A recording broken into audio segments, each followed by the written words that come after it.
Cans film festival എന്നത് ഫ്രാൻസിലെ cans നഗരത്തിൽ വർഷം തോറും നടക്കുന്ന ലോകപ്രസിദ്ധമായ ഒരു അന്താരാഷ്ട്ര ചലച്ചിത്രമേളയാണ്. ഓരോ വർഷവും മെയ് മാസത്തിലാണ് ഇത് നടക്കുന്നത്. 1946 ആരംഭിച്ച ഈ മേളയിൽ ലോകത്തിന്റെ വിവിധ ഭാഗങ്ങളിൽ നിന്നുള്ള മികച്ച സിനിമകൾ പ്രദർശിക്കപ്പെടുന്നു. ക്യാൻ ഫെസ്റ്റിവലിലെ ഏറ്റവും ഗ്ലാമറസ് ആയ ഭാഗമാണ് റെഡ് കാർപ്പറ്റ്. സിനിമാ താരങ്ങൾ, സംവിധായകർ, മോഡലുകൾ, ഇൻഫ്ലുവൻസേഴ്സ്, ഫാഷൻ ഐക്കൺസ് എന്നിവർ പ്രത്യേക ഡിസൈനർ വസ്ത്രങ്ങൾ ധരിച്ച് ക്യാമറയ്ക്ക് മുന്നിലൂടെ നടക്കുന്നതാണിത്. ക്യാൻസ് പാലസിന്റെ സ്റ്റെപ്പുകളിലാണ് ഈ റെഡ് കാർപ്പറ്റ് നടക്കുന്നത്. ലോകമെമ്പാടുമുള്ള മീഡിയയും ഫോട്ടോഗ്രാഫേഴ്സും ഒക്കെ അവിടെ ഉണ്ടാകും. താരങ്ങളുടെ ഫാഷൻ ലുക്സ് അടുത്ത ദിവസത്തെ ഹെഡിങ്സ് ആവും.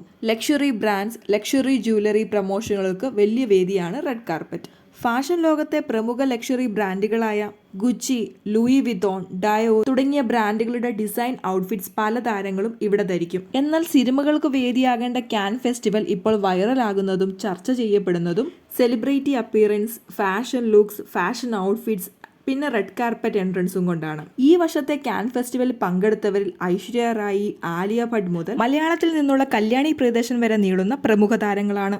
എന്നാൽ നമ്മൾ കാണുന്ന ക്യാൻ വേദിക്ക് മറ്റൊരു മുഖമുണ്ടെന്ന് വെളിപ്പെടുത്തിയിരിക്കുകയാണ് ഇൻഫ്ലുവൻസറായ തരണി പേശ്വാരിയ.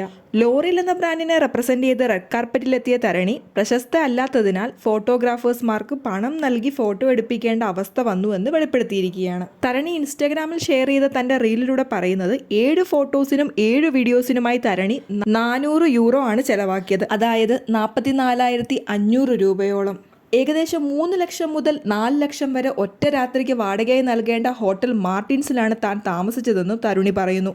ക്യാൻ ഫെസ്റ്റിവലിൽ പങ്കെടുക്കാൻ വരുന്ന സെലിബ്രിറ്റീസ് ഫോട്ടോസ് എടുക്കുന്ന ഈ ഹോട്ടലിലെ തന്നെ ബാൽക്കണീസിലും സ്റ്റേഴ്സിലും നിന്ന് ഫോട്ടോ എടുക്കണമെങ്കിൽ പ്രത്യേകം പണം ചെലവാക്കേണ്ടി വരും. എത്ര വലിയ സെലിബ്രിറ്റീസ് ആണെങ്കിലും 1 മുതൽ 2 മിനിറ്റ് വരെ മാത്രമേ റെഡ് കാർപ്പറ്റിൽ നിൽക്കാൻ പാടുള്ളൂ.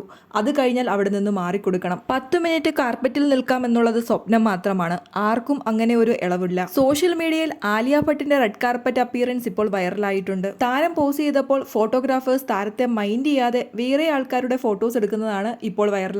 ഇതിന് താരത്തെ സപ്പോർട്ട് ചെയ്തും വിമർശിച്ചും സോഷ്യൽ മീഡിയയിൽ കമന്റുകൾ ഉയരുന്നുണ്ട്. ആലിയെ ഫോട്ടോഗ്രാഫേഴ്സ് മൈൻഡ് ചെയ്യാത്ത വീഡിയോയ്ക്ക് താഴെ കഷ്ടം, നിങ്ങളെ ആരും ശ്രദ്ധിക്കുന്നില്ലല്ലോ എന്നൊരാൾ കമന്റ് ചെയ്തതിന് മറുപടിയായി ആലിയ ഭട്ട്, എന്ത് കഷ്ടം, നിങ്ങൾ എന്നെ ശ്രദ്ധിച്ചില്ല എന്നാണ് ആലിയ മറുപടി നൽകിയത്. സ്ത്രീകൾക്ക് കൂടുതൽ പ്രാധാന്യമുള്ള സിനിമകൾ വരണമെന്ന് പറഞ്ഞതിന് ആലിയ ഭട്ടിനെ ആളുകൾ ഇപ്പോൾ വിമർശിക്കുന്നത് ആലിയ മുമ്പ് സ്ത്രീവിരുദ്ധയുള്ള ആനിമൽ പോലുള്ളൊരു സിനിമയെ സപ്പോർട്ട് ചെയ്ത ആലിയയുടെ ട്വീറ്റ് വെച്ചിട്ടാണ്.